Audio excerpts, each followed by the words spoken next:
ओम श्री गणेशाय नमः। जय श्रीमन्नारायण, जय आदिशक्ति माता।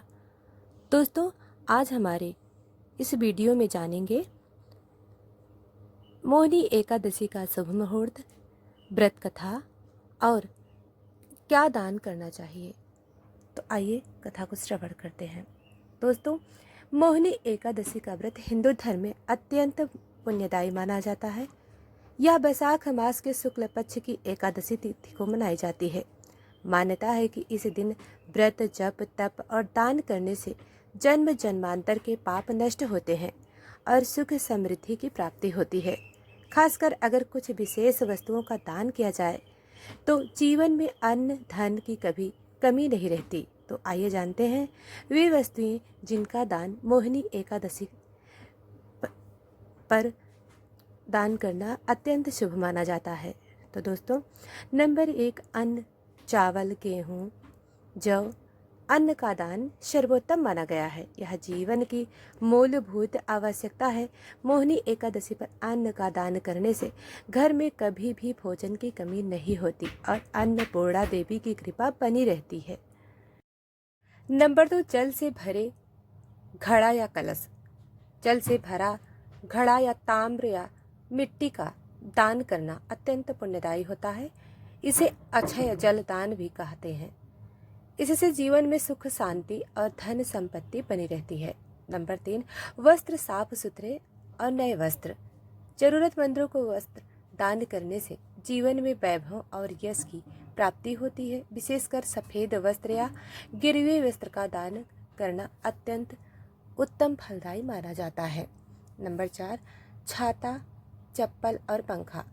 गर्मियों के समय में ये वस्तुएं दान करना विशेष पुण्य देता है। इसे ग्रीष्मकालीन दान कहा जाता है। इससे रोग दोष दूर होते हैं और सुख समृद्धि की वृद्धि होती है। नंबर 5, तिल, गुड़ और शहद। ये सात्विक पदार्थ होते हैं। इनकी दान से स्वस्थ अच्छा रहता है और पाप का नाश होता है। तिल और गुड़ को मिलाकर दान देना विशेषकर पुण्यदायी माना गया है। नंबर 6, दक्षिणा व दान दक्षिणा। ब्राह्मणों या सत्पात्रों को दान के साथ यथाशक्ति दक्षिणा देना चाहिए। इससे पुण्य कई गुना बढ़ जाता है और जीवन में अस्थायी समृद्धि आती है। नंबर 7, पंचरत्न, सोना, चांदी, तांबा, पीतल, कांसा यथाशक्ति। यदि संभव हो तो इन धातुओं का दान करने से जीवन में ऐश्वर्य और संतोष की प्राप्ति होती है। दोस्तों, अब जानते हैं दान करने का नियम। दान हमेशा श्रद्धा, विनम्रता और निश्चल मन से करना चाहिए। यह सोचकर दान न करें कि फल की आशा में दे रहे हैं, बल्कि सेवा भाव से दें। दोस्तों, अब आइए श्रवण करते हैं मोहिनी एकादशी व्रत कथा। पद्म पुराण के अनुसार बहुत प्राचीन समय की बात है। धरती पर एक नगर था, भद्रावती। उस नगर में एक अत्यंत धर्मनिष्ठ और सदाचारी राजा राज्य करते थे, जिनका नाम धोतीमान था। वे चंद्रवंश में उत्पन्न हुए थे और भगवान विष्णु के परम भक्त थे। इस नगर में एक वैश्य जाति का धनी सेठ भी रहता था, जिसका नाम धनपाल। वह बड़ा ही धर्मात्मा, दानी और परोपकारी व्यक्ति था। वह प्राय धर्म, कर्म, ज्ञान, यज्ञ, दान, पुण्य, प्यासों को जल पिलाना, ब्राह्मणों को अन्न, वस्त्र, धन आदि का दान दिया करता था। उसके 5 पुत्र थे। उनमें सबसे छोटे पुत्र का नाम धृष्टबुद्धि था। धृष्टबुद्धि स्वभाव से अत्यंत दुराचारी, व्यसनी और पापी था। वह वेश्याओं के साथ रहकर अपना समय नष्ट करता, शराब पीता और बुरे कर्म करता। उसने पिता के द्वारा संचित बहुत सारा धन व्यसनों में नष्ट कर दिया। जब उसके पाप बढ़ने लगे तब उसके पिता ने उसे घर से निकाल दिया। अब धृष्ट बुद्धि दर दर भटकने लगा। उसके पास भोजन और वस्त्र तक नहीं बचे। कई वर्षों तक दुख और दरिद्रता में भटकते भटकते एक दिन वह महर्षि कौंडिन्य के आश्रम में जा पहुंचा। ऋषि को प्रणाम कर वह रोने लगा और अपनी दुख भरी कथा सुनाने लगा। महर्षि कौंडिन्य करुणामय थे। उन्होंने दृष्ट बुद्धि से कहा, वत्स, तुमने पूर्व में पाप अवश्य किए हैं, परंतु हर पाप का प्रायश्चित है। मैं तुम्हें ऐसा व्रत बताऊंगा जिससे तुम्हारे समस्त पाप नष्ट हो जाएंगे और तुम्हें मोक्ष की प्राप्ति होगी। उन्होंने कहा, तुम बैसाख मास के शुक्ल पक्ष की एकादशी का व्रत करो। उस दिन विधि पूर्वक उपवास रखो, भगवान विष्णु का पूजन करो और रात्रि में जागरण करो। इस व्रत का नाम है मोहिनी एकादशी। स्वयं भगवान श्री विष्णु ने इसका वर्णन करते हुए कहा है कि इस व्रत के प्रभाव से मनुष्य के समस्त पाप कट जाते हैं और पुण्यलोक की प्राप्ति होती है। महर्षि कौंडिन्य की बातों से प्रेरित होकर दृष्ट बुद्धि ने मोहिनी एकादशी का व्रत किया। उसने उपवास, पूजन, जप और रात्रि जागरण पूर्ण श्रद्धा से किया। व्रत के प्रभाव से उसके सारे पाप नष्ट हो गए। अगले जन्म में वह पुण्यात्मा बना और अंततः विष्णु लोक को प्राप्त हुआ। दोस्तों, अब जानते हैं मोहिनी एकादशी के महत्व के बारे में। दोस्तों, इस व्रत के प्रभाव से पाप रूपी बंधन टूटते हैं, पूर्वजों की मुक्ति होती है, मोक्ष की प्राप्ति होती है और जीवन में सुख, समृद्धि और शांति आती है। दोस्तों, अब जानते हैं व्रत विधि के बारे में। दोस्तों, दशमी तिथि को सात्विक आहार लें और व्रत का संकल्प करें। एकादशी के दिन प्रातः स्नान कर भगवान विष्णु की पूजा करें। दिन भर उपवास रखें, निर्जला या फलाहार। विष्णु सहस्त्र नाम, विष्णु स्तोत्र, गीता का पाठ करें। रात्रि में दीप जलाकर जागरण करें। द्वादशी के दिन ब्राह्मणों को भोजन व दान देकर व्रत का पारण करें। दोस्तों, अब आइए सुनते हैं मोहिनी रूप का पौराणिक प्रसंग, अमृत मंथन से जुड़ी कथा। इस व्रत का नाम मोहिनी इसलिए पड़ा क्योंकि यह वही तिथि है जब समुद्र मंथन के समय भगवान विष्णु ने मोहिनी रूप धारण कर देवताओं को अमृत प्रदान किया था और असुरों को मोहित कर दिया था। इस कारण से इस दिन विष्णु जी की उपासना विशेष रूप से फलदायी मानी जाती है। बहुत पहले जब देवता असुरों के बीच संघर्ष हुआ करता था, एक बार दोनों ने मिलकर समुद्र मंथन करने का निर्णय लिया। उसके उच्छेद से अमृत प्राप्त करना, जो जीवन को अमरता प्रदान करता है।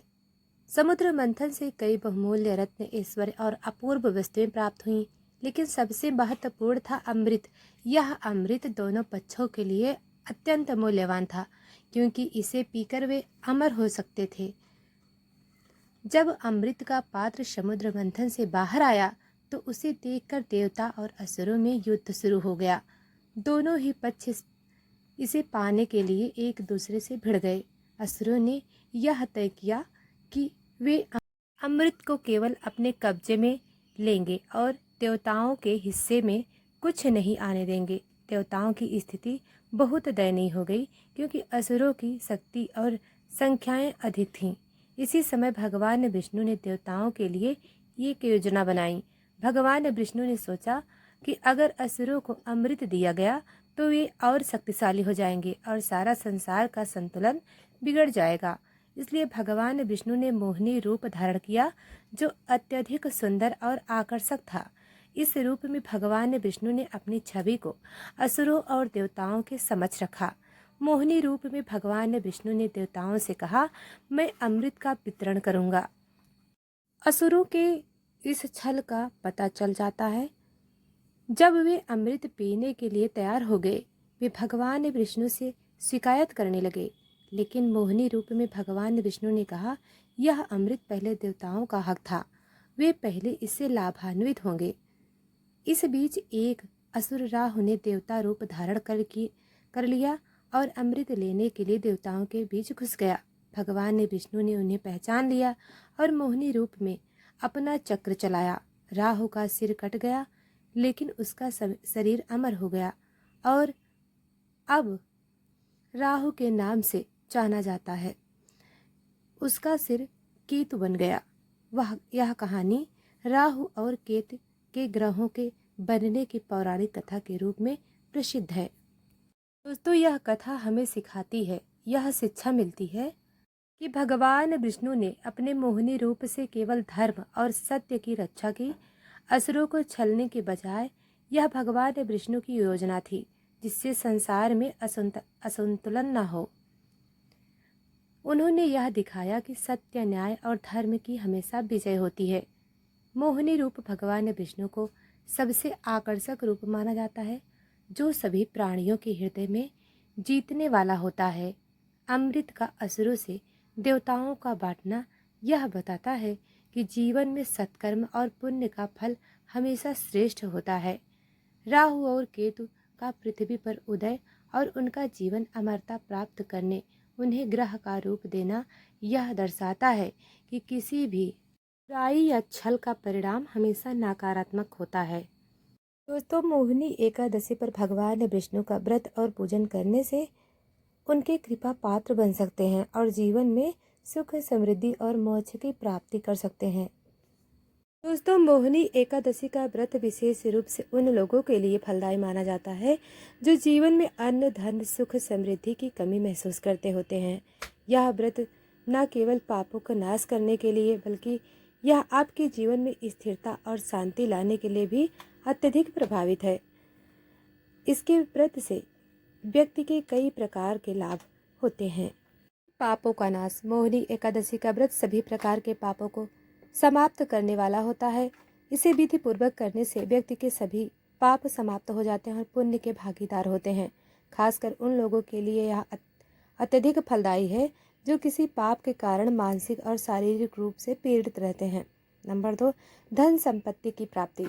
इस व्रत का प्रमुख लाभ यह है कि यह व्यक्ति जीवन में धन और संपत्ति की कमी को दूर करता है और जो लोग कड़ी मेहनत करने के बावजूद आर्थिक परेशानियों का सामना कर रहे होते हैं उनके लिए यह व्रत अत्यधिक शुभ होता है। इस व्रत से भगवान विष्णु की कृपा होती है और उनका आशीर्वाद व्यक्ति के अनंत धन और संपत्ति प्रदान करता है। दोस्तों, मोहिनी एकादशी का व्रत स्वास्थ्य को भी सुदृढ़ बनाता है। यह व्रत उन व्यक्तियों के लिए है जो शारीरिक अवस्था से जूझ रहे हैं। इस व्रत के माध्यम से व्यक्ति को निरोगी काया मिलती है और दीर्घ आयु होता है। नंबर 4, परिवार में सुख शांति। इस व्रत के प्रभाव से परिवार में समृद्धि और शांति आती है। जिन घरों में विवाद या झगड़े होते हैं वहां मोहिनी एकादशी के व्रत से शांति का माहौल स्थापित होता है। परिवार के सदस्य एक दूसरे के साथ प्रेम पूर्वक रहते हैं। नंबर 5, मोक्ष की प्राप्ति। यह व्रत मोक्ष की प्राप्ति का सबसे उत्तम साधन माना गया है।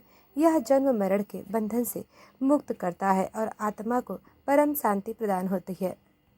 तो अब जानते हैं मोहिनी एकादशी के दान पुण्य के बारे में। इस दिन ब्राह्मणों को भोजन कराना और यथाशक्ति दान देना अत्यधिक पुण्यदायी होता है। आप अन्न, वस्त्र, तांबा, तिल, गुड़, तेल और अन्य सामग्री का दान कर सकते हैं। यह दान भगवान विष्णु के प्रति श्रद्धा और भक्ति का प्रतीक माना जाता है। दोस्तों, अब जानते हैं व्रत पारणा के बारे में। द्वादशी तिथि को पारण करें यानी उपवास समाप्त करें। इस दिन पूजा करके ब्राह्मणों को भोजन दें और दान करें। व्रत से जुड़ी विशेष प्रार्थना। दोस्तों, व्रत के बाद प्रार्थना करें, हे भगवान विष्णु, आप ही सर्वशक्तिमान हैं। मैं आपके श्री चरणों में शरणागत हूँ। इस मोहिनी एकादशी के दिन मेरे समस्त पापों का नाश करें, मुझे सर्व सुख समृद्धि प्रदान करें। अगर आप धन की समस्या से जूझ रहे हैं तो इस दिन चांदी या तांबे के सिक्के दान करें और भगवान विष्णु की पूजा करते हुए ओम श्री लक्ष्मी निवासाय नमः मंत्र का जाप करें। तो अब जानते हैं घर में शांति के लिए उपाय। घर के प्रत्येक स्थान में दीपक और धूप जलाएं जिससे सकारात्मक ऊर्जा का संचार हो। घर के सबसे प्रमुख स्थान पर भगवान विष्णु की तस्वीर रखें और नियमित पूजा करें। इस प्रकार मोहिनी एकादशी व्रत से व्यक्ति के जीवन स्थिरता चाहते हैं। तो दोस्तों, यह वीडियो आपको कैसी लगी हमें कमेंट करके ज़रूर बताएं। वीडियो को लाइक सब्सक्राइब अभी तक नहीं किया है तो अभी कर लें, क्योंकि हम रोज़ नई नई कथाएं आपको लेकर आते रहते हैं। धन्यवाद।